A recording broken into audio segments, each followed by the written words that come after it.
Napapagod ka na, Helena? Saan po? Sa pag-aalaga sa inyo? Never. Hindi po ako mapapagod talaga.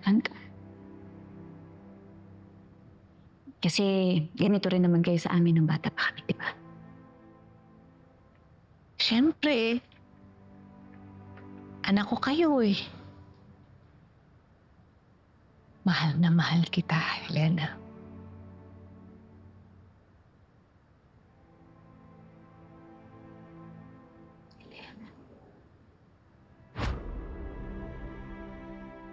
Sino ka?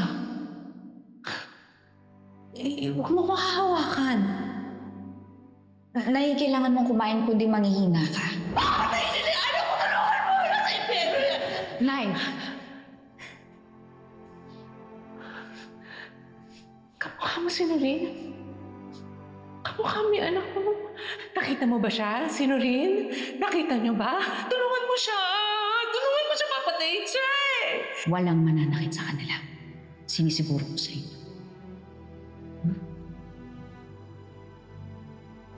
Nakita niyo po ba tong babaeng to? Hindi po eh. Sigurado po kayo, tignan niyo pong mabuti oh. Baka nakasalubong niyo eh. Umuwi na tayo. Galing ka pa ng biyahe. Mamaya ikaw pa yung mapano eh. Ako na bahala. Sige na, Nuring. Nuring! Sorry.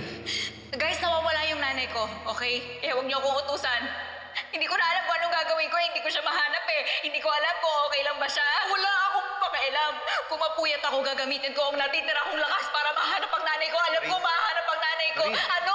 Maureen, si Aling Eva!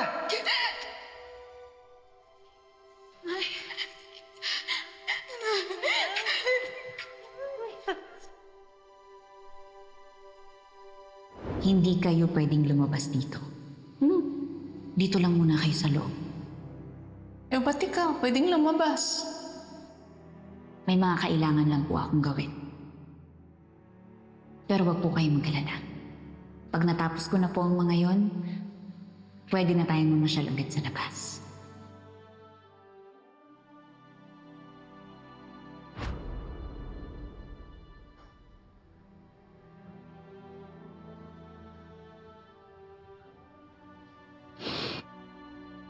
Ayoko man pong aminin.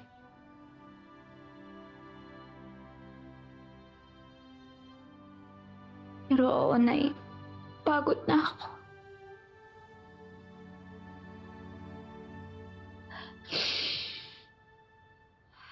Kagaya ngayon.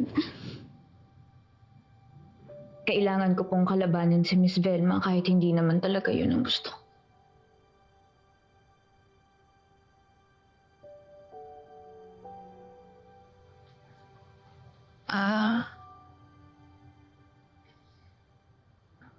Pagod ka kasi nagpapanggap ka.